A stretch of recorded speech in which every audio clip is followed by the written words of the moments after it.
अस्सलामु अलैकुम। मैंने गुनाहों में डूबे लोगों को रातों को रोते देखा है और नेकी करने वालों को दूसरों पर हंसते देखा है। किसी का किरदार अच्छा किसी का बुरा, ये सिर्फ अल्लाह जानता है। इंसान सिर्फ अच्छे इंसान से मोहब्बत करता है, जबकि अल्लाह बुरे इंसान को भी अकेला नहीं छोड़ता। नाज़रीन, आज की हमारी कहानी एक आलिम दीन और नेक जिन का वाक़या। ये तो हमने सुन रखा है, इंसान की फितरत में अजलत रख दी गई, उसे हर काम में जल्दी होती है। अमीर बनने की जल्दी, जिंदगी में आगे बढ़ने की जल्दी, और यही अमीर बनने की ख्वाहिश बाज़ दफ़ा उसे लालच पर उकसाती है। हमारी आज की कहानी भी इसी मौजू से बहस करती है, जिसमें एक आलिम दीन सब कुछ पाने की चाह में अपना सब कुछ गंवा देता है। दौलत की फरावानी मिलने के बाद वो अपने रब से दूर होकर और आखिरत को लालच के हाथों ज़ाया कर देता है। तो आइए दोस्तों, अपनी कहानी की तरफ चलते हैं, जो कि एक सच्चे वाक़े पर मबनी है। पुराने वक्तों की बात है। एक शहर में एक साहिब इल्म और बाअमल आलिम दीन रहता था, जो कि अपने इल्म और आजिज़ी की बदौलत दूर दूर तक मशहूर था। बहुत दूर से लोग अपने इल्म की प्यास बुझाने और उनके इल्म से इस्तिफादा करने के लिए उनके पास आया करते। हर रोज़ इशा की नमाज के बाद इल्म की मजलिस मुनक्कद होती, जिसमें लोग कसीर तादाद में शिरकत करते। एक दिन आलिम दीन बयान फरमा रहे थे कि मजलिस में एक नौजवान शख्स आन पहुंचा, जिसका चेहरा बहुत नूरानी और वजी था। आलिम दीन और मजलिस में मौजूद किसी भी शख्स ने आज से पहले उसे कभी नहीं देखा था। बयान के अख्तिताम पर उस अजनबी नूरानी चेहरे वाले नौजवान ने आलिम दीन की खिदमत में हाजिर होकर अर्ज की, मेरी बीवी 9 माह के पेट से है।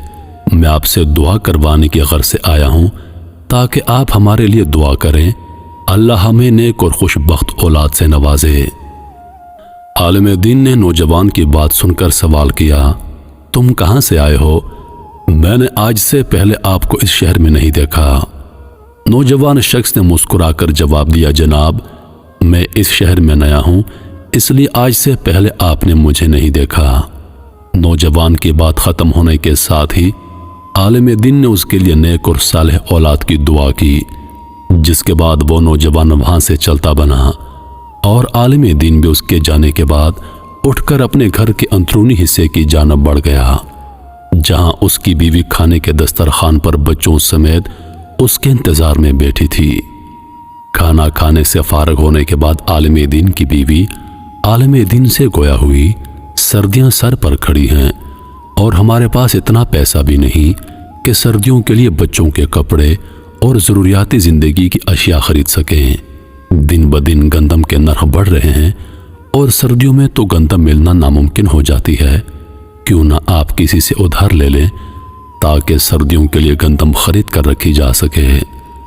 आलिम दीन ठंडी सांस भरकर किससे मांगे उधार? सर्दियों में हर शख्स की अपनी ज़रूरियात बढ़ जाती हैं, कोई भला मुझे उधार क्यों देगा? मियाँ बीवी के दरमियान ये बहस तूल पकड़ गई और पता ही नहीं चला कि आधी रात का वक्त हो गया। अचानक दरवाजे पर दस्तक हुई। आलिम दीन की बीवी परेशान होकर, इस आधी रात को कौन आन पहुंचा है? हमारे घर ना बिस्तर है ना खाना। आलिम दीन ने बीवी को समझा बुझाकर दरवाज़ा खोला तो दरवाजे पर उसी नूरानी वाले शख्स को मौजूद पाया, जिससे आज शब आलिम दीन मजलिस में मिले थे। आलिम दीन नौजवान को देखने के बाद हैरान होकर, आप इस वक्त आधी रात को यहाँ पर? खैरियत तो है नौजवान? जवान अदब से अर्ज करते हुए, मेरी बीवी के यहाँ बच्चे की विलादत का वक्त आन पहुंचा है और उसकी जिद है कि बच्चे के कान में अजान आप दें, सो हम आपको लेने आए हैं। आलिम दीन नौजवान की बात सुनकर उसके साथ हो लिया। नौजवान आलिम दीन को शहर की एक गली में लेकर पहुंचा, जिस गली में उसका घर वाक़ था। आलिम दीन ने जब गली को देखा तो हैरानगी से बड़बड़ाया, आज से पहले मैंने इस शहर में यह गली नहीं देखी। गर्ज नौजवान आलिम दीन के साथ घर में दाखिल हो गया, जहां दर्जनों भर नामौलूद बच्चे अजान देने के गर्ज से आलिम दीन के पास लाए गए।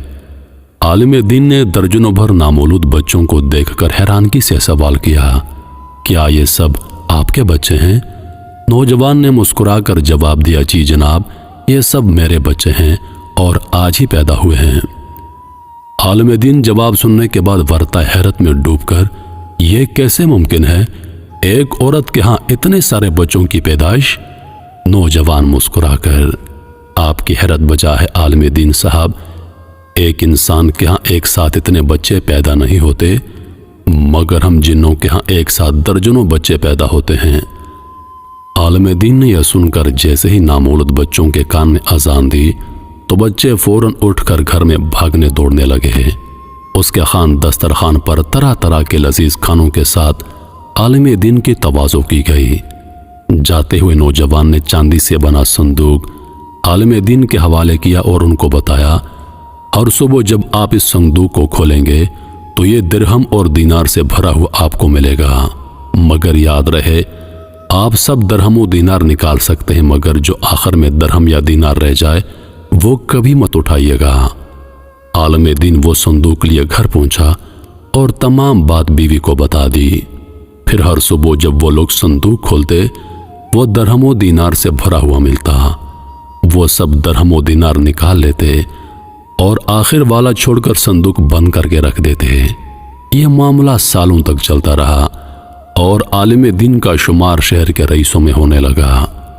اب عالم دین کے پاس محل نما گھر، گھوڑے، اونٹ، نوکر چاکر، غرض سب کچھ موجود تھا۔ دولت کی فراوانی ہو گئی تو عالم دین اسلام اور اللہ سے بھی دور ہو گیا۔ پہلے ایک نماز چھوٹی، پھر 2، پھر 3 اور آہستہ آہستہ سب چھوٹ گئی۔ شراب اور کباب کا رسیا بن کر عالم دین اپنی آخرت بگاڑ بیٹھا۔ پھر ایک دن ایسا ہوا کہ اس کا لالچ حد تک بڑھ گیا، اس نے صندوق سے وہ آخری بچ جانے والا درہم بھی اٹھا لیا۔ آخری درہم اٹھانے کے ساتھ ہی صندوق غائب ہو گیا اور رفتہ رفتہ حالات خراب ہونے لگے۔ آہستہ آہستہ سب کچھ بک گیا اور عالم دین محل سے جھونپڑی میں آ بیٹھا۔ اب اسے اپنی غلطی کا احساس ہوا اور وہ اللہ سے معافی مانگنے لگا، مگر وقت گزر چکا تھا اور در بدر شہر کی گلیوں میں بھٹکنے لگا۔ اور لالچ کے ہاتھوں انسان وہ سب بھی گنوا دیتا ہے جو پہلے اس کے پاس موجود ہوتا ہے۔ انسان فطرتاً جلد باز ہے جبکہ ارشاد باری تعالیٰ ہے، اور انسان برائی اس طرح مانگتا ہے جیسے اسے بھلائی مانگنی چاہیے، اور انسان بڑا جلد باز واقع ہوا ہے۔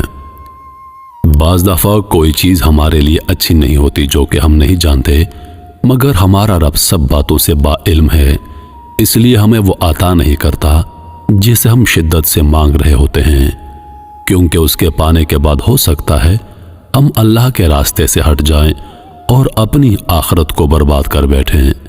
یہ تو ہم سب جانتے ہیں، دولت کی فراوانی انسان کو اللہ سے بے نیاز کر دیتی ہے، وہ اپنے رب کو بھول کر عیش و عشرت میں پڑ کر اپنی زندگی اور آخرت برباد کر دیتا ہے۔